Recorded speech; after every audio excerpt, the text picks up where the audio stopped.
Hello friends, आज हम लोग CDP 2019 का पेपर फर्स्ट सॉल्व करेंगे। तो चलिए स्टार्ट करते हैं। फर्स्ट क्वेश्चन है, यदि एक शिक्षक कक्षा में एक छात्र को समस्याग्रस्त पाता है तो उसे क्या करना चाहिए। तो उसे सब बच्चों को तत्काल घर वापस भेज देना चाहिए, बच्चे को नज़रअंदाज करना चाहिए, बच्चे को दंड देना चाहिए, बच्चे को परामर्श देना चाहिए। तो बच्चे को परामर्श देना चाहिए। तो आंसर है इसका बच्चे को परामर्श देना चाहिए। नेक्स्ट क्वेश्चन, पाठ्य सहगामी क्रियाएं मुख्यतः किससे संबंधित है। तो पाठ्य सहगामी क्रियाएं जो है वो छात्रों के सर्वांगीण विकास से संबंधित है।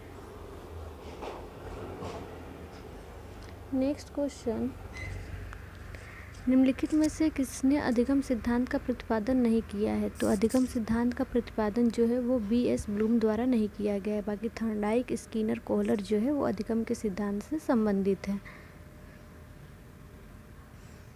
शिक्षा में अवरोधन से क्या तात्पर्य है। तो शिक्षा में अवरोधन से तात्पर्य किसी बालक का 1 वर्ष से अधिक समय तक एक ही कक्षा में रहना। निम्न में से किस कौशल में पूर्व ज्ञान का परीक्षण आता है। तो प्रस्तुति कौशल में पूर्व ज्ञान का परीक्षण आता है। निम्न में से किस सिद्धांत को पुनर्बलन का सिद्धांत भी कहते हैं। तो क्रिया प्रस्तुत अनुबंधन सिद्धांत को हम लोग पुनर्बलन का सिद्धांत कहते हैं, जिसे स्किनर द्वारा दिया गया है। निम्नलिखित में से कौन सा चरण ब्रूनर के संज्ञात्मक विकास सिद्धांत का हिस्सा नहीं है। तो जो अंतर्दर्शी अवस्था है ये ब्रूनर के संज्ञानात्मक विकास का हिस्सा नहीं है। बाकी क्रियात्मक, प्रतिबिंबात्मक, संकेतात्मक ये जो है ब्रूनर के संज्ञानात्मक विकास के सिद्धांत के हिस्से हैं।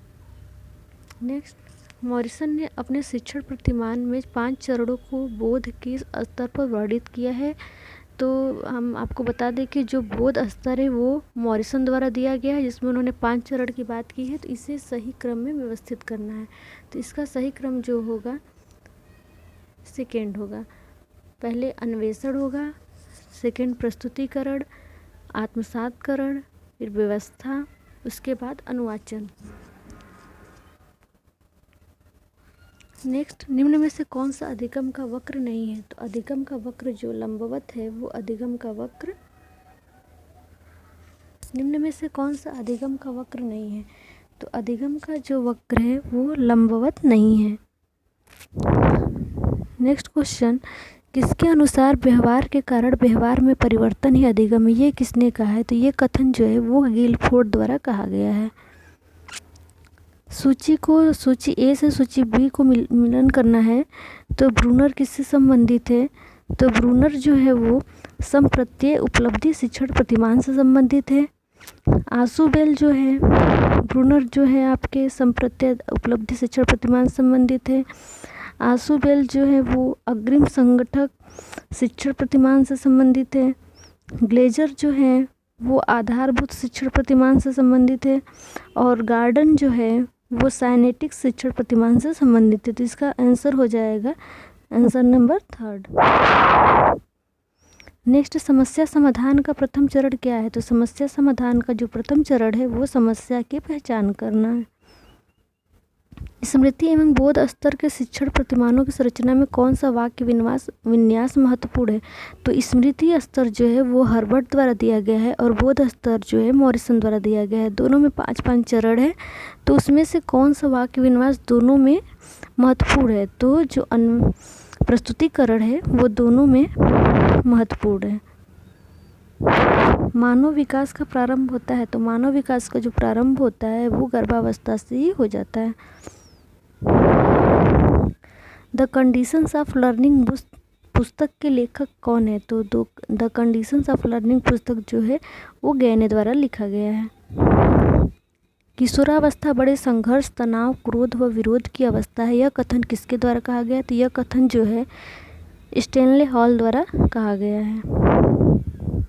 सीखने का पठार सीखने की प्रक्रिया के मुख्य अभिलक्षण है जो इस स्थिति को प्रकट करते हैं जिसमें सीखने की प्रक्रिया में कोई उन्नति नहीं होती। ये किसने कहा है। तो ये रॉस द्वारा कहा गया है।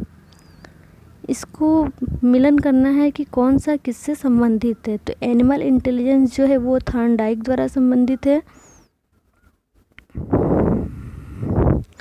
पुनर्बलन की अनुसूची ये स्किनर द्वारा संबंधित है।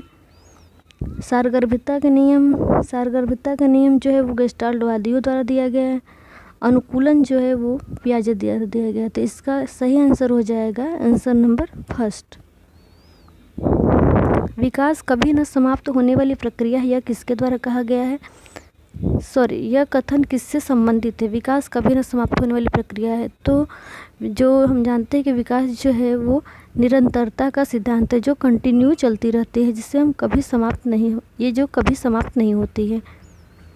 संविधान के किस संशोधन से शिक्षा एक मौलिक अधिकार बन गई है? तो संविधान के 86वें संशोधन से शिक्षा एक मौलिक अधिकार बन गई है।